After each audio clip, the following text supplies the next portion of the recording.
quite an unusual injury. I don't think I've ever seen anything like that before. It's quite remarkable to think how another cat's nail He must have just hooked it under the third eyelid and then pulled that. Paco is my great companion. He's a very sweet cat that has really made my life very rich. Oh my.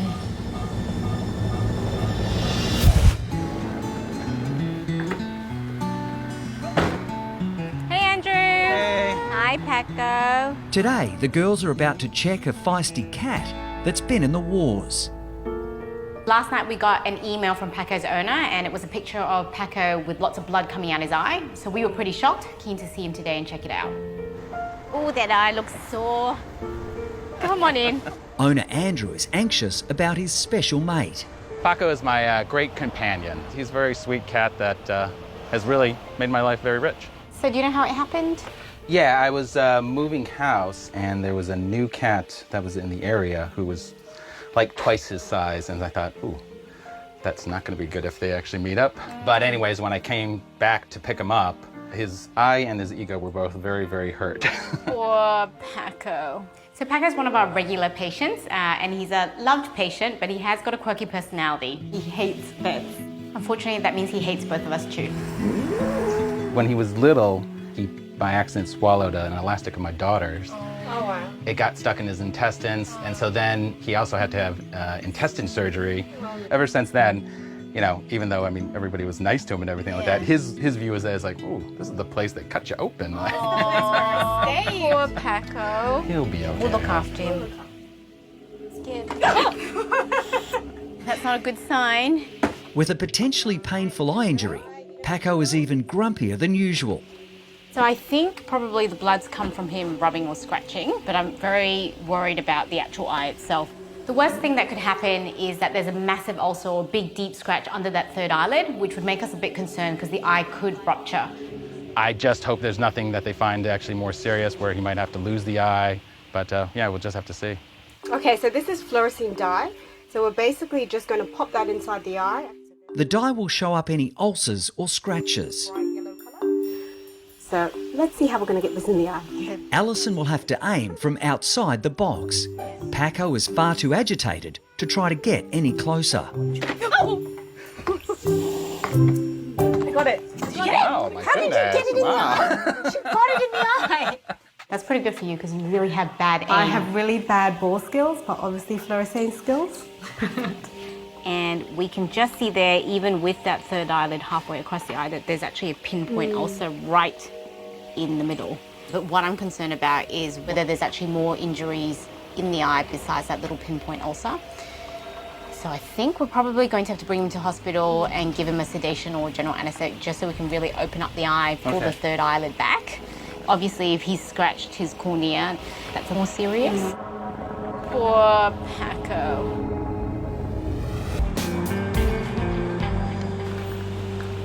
Here we go, Paco. Here is Paco. Audrey and Alison have arrived at the hospital with Paco. We can see an ulcer in the middle of the eye, but we're actually worried there are other ulcers underneath the third eyelid.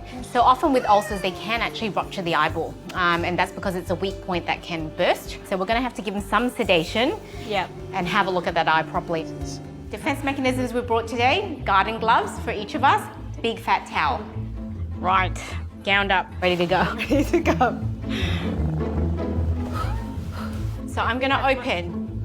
Go, go, go, go, go. That's good.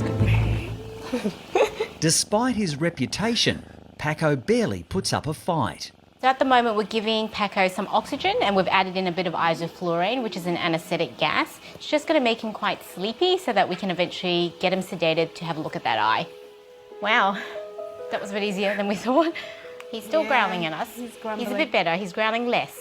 All right, so we're going to move the carrier. With Paco finally settled, the girls can now get their first close-up look at his injured eye. Ooh. Oh, wow. Oh, that conjunctiva is really red.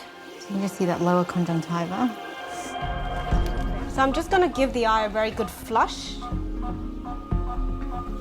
So there's quite a few things bulging out of the eye at the moment because it's so inflamed. This is the third eyelid. So the third eyelid is like the windscreen wipers of the eye, and it helps actually clean the surface, get it lubricated with some tears. Oh, look at all that pus. There's a lot of pus back too. He's actually got a hole in his third eyelid underneath, look. Yeah. Oh my goodness, how did you do that? He's ripped the whole underside of his third eyelid. We pull back the third eyelid and we can actually see almost like a hole at the back of it, like a big deep scratch. So I think that's where the bleeding's coming from. Quite an unusual injury. I don't think I've ever seen anything like that before. It's quite remarkable to think how another cat's nail He must have just hooked it under the third eyelid and then pulled. torn back. If that nail had gotten anywhere else, so if it had actually hooked into his cornea and pulled through, he could have ruptured his eyeball and potentially have lost that eye. So in a way, it's like it caught on the third eyelid and just damaged the underside of that. All right, we'll just turn off the lights. You hold that. So we're just going to check again with some fluorescein stain and make sure there's not any more ulcers there. The actual eye itself only has that pinpoint ulcer, which should heal well as long as he doesn't rub or scratch his eye. Let's come around this side, have a look under that third eyelid flap. I think there's something there. It's so swollen back here. Look at that. What is that? Oh my goodness. I'm just gonna pull it out. Oh my. This stick is massive. It turns out it's a 5 centimeter stick that's entered between the eyeball and his third eyelid. That is insane. It's probably one of the weirdest foreign body positions I've ever seen. Poor Paco, no wonder he was so grumpy. If we have a look behind, it's quite swollen, but the entry point's actually avoided his gland behind there, and it's actually avoided his third eye cartilage.